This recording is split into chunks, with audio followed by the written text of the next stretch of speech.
So the brand new mid-season update is here, and here are all of the gameplay changes in the update that we can see. So starting off, we have the specific buffs to some legends such as Wraith, and Wraith obviously gets the advantage of the new Skirmisher buffs, so you can see she gets the Trailblazer perk, which just gives your allies a speed boost when they're running towards you at distances more than 20 meters, and we can see this in the gameplay shown by the devs. Also, the Charge Knock ability, which will give her an extra ability charge and HP regen of up to 50 health on a knock. And once again, you can see that in the gameplay. It doesn't work on the bots in the firing range, which is annoying. However, Wraith herself got some awesome buffs. First of all, her tactical now winds up in 0.8 seconds instead of 1.25. So just alone, the tactical is faster. And you can see a comparison on screen between that and the old base tactical. It's nice and, it just looks better. But also, the tactical itself has had a nice improvement because now you can cancel it by pressing the tactical button again, or primary fire, you can exit phase, which is pretty nice. And you could definitely juke people with this. It definitely adds another element of surprise to this, making it more unpredictable. If you want, you can pop it and then immediately cancel it, and then you can start attacking people. There's going to be a lot more ways you can bait people out with this. It's definitely a good change. On top of that, Wraith gets her old Naruto run animation back. As you can see in third person, every time you're running, you will have the Naruto run, which I think does make you a bit harder to hit as well. And this is the same in the tactical. It stays the exact same. So yes, finally, Naruto run is back. And obviously, when you have a weapon in your hand, it doesn't. But when you've got nothing in your hands, you Naruto run. Pretty nice. Wraith mains are back. You can also see that the cooldown is reduced from 25 seconds to 20 seconds. So just a faster cooldown there already, which is pretty nice. And she benefits greatly from the level 3 perk. So if we go through, there is the fast phase perk. And this has been buffed to now reduce the tactical windup by 30% instead of 20%. And that means the tactical windup is only 0.5 seconds. Look how fast that is. Honestly, that is crazy. And you can see a comparison now. This is a comparison of the fast phase tactical compared to the base tactical before the update, and you could just see how rapid this is. So once you get the level 3 perk, it's absolutely insane with Wraith. You can super fast phase, you can cancel phase. Honestly, this tactical is just next level. On top of that, we also have the buff to her ultimate. First of all, the cooldown is reduced from 3 minutes to 2 minutes 30, but also you now ramp up to max speed faster. And you can see a comparison here of before the update and after the update. And basically this just means you reach the max speed quicker while popping the ult. Now, this doesn't mean you can go further with it because the Rift energy is based on the distance traveled, but it does mean you can use this to get away much faster, and you'll just be able to place it faster, which is a lot nicer, making Wraith feel like a true skirmisher. So next up, we have changes to Alta. Of course, she benefits from the new skirmisher perks, but also they've really changed a lot of her abilities. Her tactical has been buffed like crazy. First of all, it can now be placed at depths up to 30 meters instead of 20. So like right here, I used to not be able to place this, but now I can. That will come in handy, but also you can see you can now create these tether ropes on walls rather than just vertical surfaces. And before, this wouldn't happen, but now when there's hard to reach walls that the game knows, it's pretty hard to get up there, it will now create these tethers that you can then interact with. Honestly, this just means there'll be less situations where you're trying to place Alta's portal and you just can't. You're going to be stuck a lot less of the time now with this. They've also increased the distance that you can place these ropes, but it's now 45 meters instead of 30. But honestly, it was pretty hard to place a 30-meter rope anyway. Like, it's just got to be so far. So honestly, you're not really going to notice that much. They've also implemented the old perks into the kit. So when you use the portal, it will now show the enemy health bars. Now, this doesn't actually work on the dummy, but once you go through the portal, it will show the health bars of enemies on the other side. But also, when you place a portal, it will briefly scan on the other side of the portal. So once I place it, without even having to go through, it would have highlighted this enemy here. Now, because it's a dummy, it doesn't work, but it would highlight them in red. You don't even have to go through it. Obviously, when you go through it, it normally highlights them, but without even going through it, it will create a scan on the other side of the portal. And this buff goes all the way to her new perks as well. So first of all, her level 2 perks allow her to literally get the recon perks or the support perks. But besides that, we have the new staring into the void perk.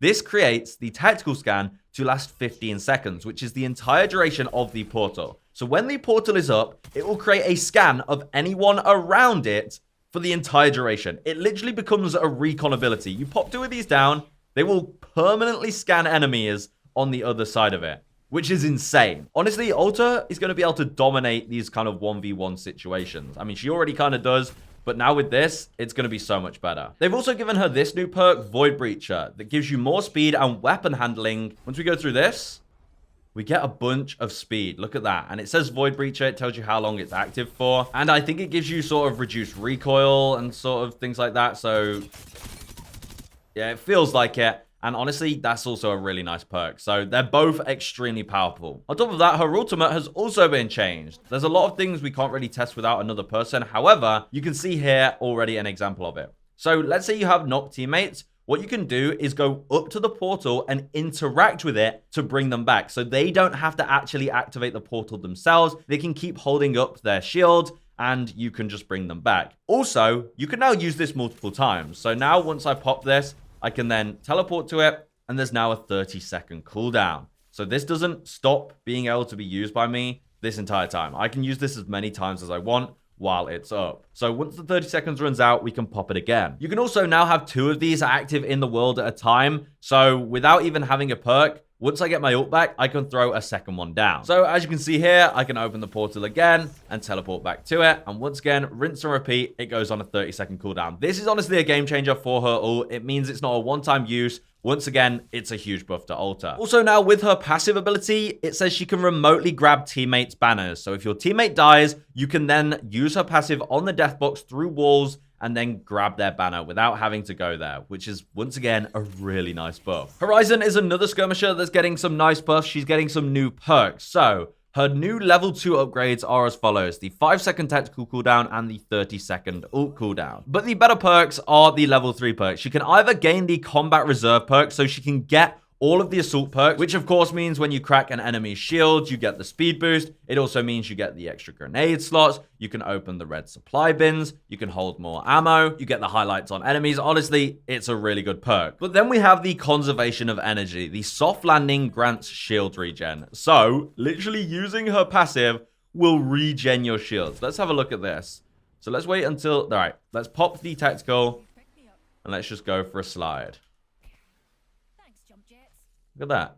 It just you don't actually have to use the passive for the whole duration. I think once it's activated once, it will then just automatically heal 25 by the looks of it. So if we pop it again, will it regen for 25? Yeah, so it does 25 shields each time. So you're not really going to have to be popping shield cells as Horizon. Of course, you still can, but then you can combo it with her passive, which will then just heal 25. Another change is to Loba. They have nerfed one of her perks. So her level 3 perk that heals her shields after teleporting now only heals you for 25 shields instead of 50. So if we just quickly pop this through our tactical, you'll see it's only 25 instead of 50, which it's a small little nerf, but it's nothing crazy. I think that was a really powerful perk anyway. Also, Pathfinders, they did slightly buff your boy. They gave him the grapple cooldown plus perk. So now at level 3, you can reduce your grapple cooldown by 10 seconds, which, yeah, they basically just nerfed your boy to try and stop people playing him, which is kind of unfortunate, but at least he gets that perk back now. And then we also have Revenant. Revenant got some nice buffs just like Wraith to the tactical, so now the tactical winds up faster. Let me do an instant just tap of the tactical. You can see that's how fast it is compared to what it used to be. And then here is the time it takes to wind up to full.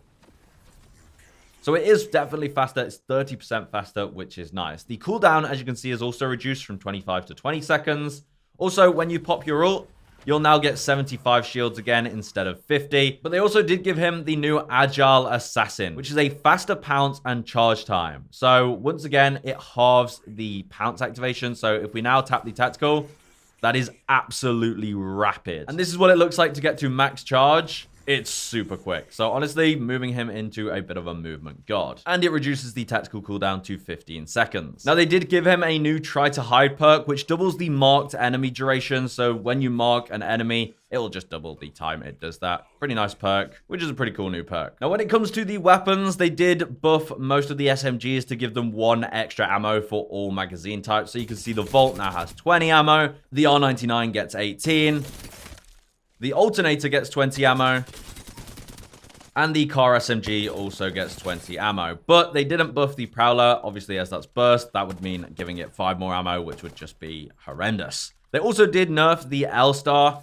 Here you can see it no longer has the reverse hipfire. So now you can't really use it mid-range as well as you could before because it still has that really big spread. Now, they didn't nerf the devotion in that way. They did actually buff the devotion. They reduced the intensity in the first few shots for the recoil pattern. So if we just go here and just spam it, the first few shots aren't as bad. They're sort of closer together, which makes it a lot nicer at those mid-ranges. They didn't really change many other weapons other than the G7 Scout and the 30-30 repeater. So the 30-30 repeater now has a buffed charge shot. So the charge shot now does 65 instead of 58. And the headshot now does 104 instead of 93. So a bit more damage when you're doing those charge shots. The G7 Scout itself got a slight buff. It has 1 more damage. So it does 36 damage to the body and 58 damage to the head. But it also shoots faster. It's a little bit faster. You can kind of feel it. Actually, it's quite nice, actually. It is quite that bit faster now that I think about it. They also widened the blast pattern of the EVA 8. So here's a before and after. I don't know if you can really tell much. They only slightly widened it. It's nothing crazy. So those are the gameplay changes. We also have a brand new weapon. It's the Power Sword. Of course, this is also the universal heirloom that you can get in the event, but I'm not really too bothered about that. The actual sword itself is pretty cool. So one of these will spawn in the game when you're playing the beast mode game mode. But the way this works, it's a melee weapon and it does 40 damage and it actually attacks pretty quickly. And you can just hold it down like crazy, just keep going. But also, you can block damage with it. So you can block incoming damage by holding it like this. But also, if you're holding it, you can then shoot these projectiles, which will literally launch like as far as you want, and then they'll explode on impact. So you can shoot next to people, and they'll deal 45 damage. So shooting those shots does deplete your charge,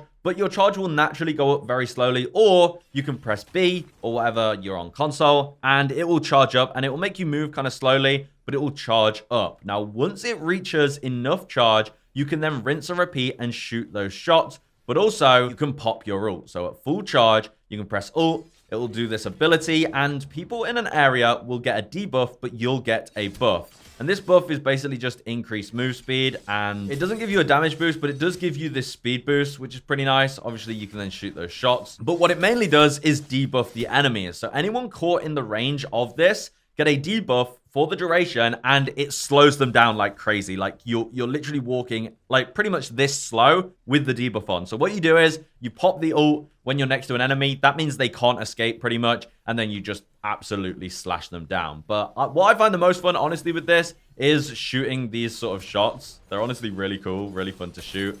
And, you know, they deal a bit of damage, but it's pretty nice. Actually, I think it does 70 to a direct by the looks of it. So that is the new Power Sword. Pretty cool. And those are the changes in the new update. Let me know your thoughts in the comments. Do you like the buffs to the skirmishers, specifically the legends such as Wraith, Altar, and Revenant? I think there's some pretty nice buffs, and they're going to be very powerful this season. Anyway, I'll see you guys in the next one. Goodbye.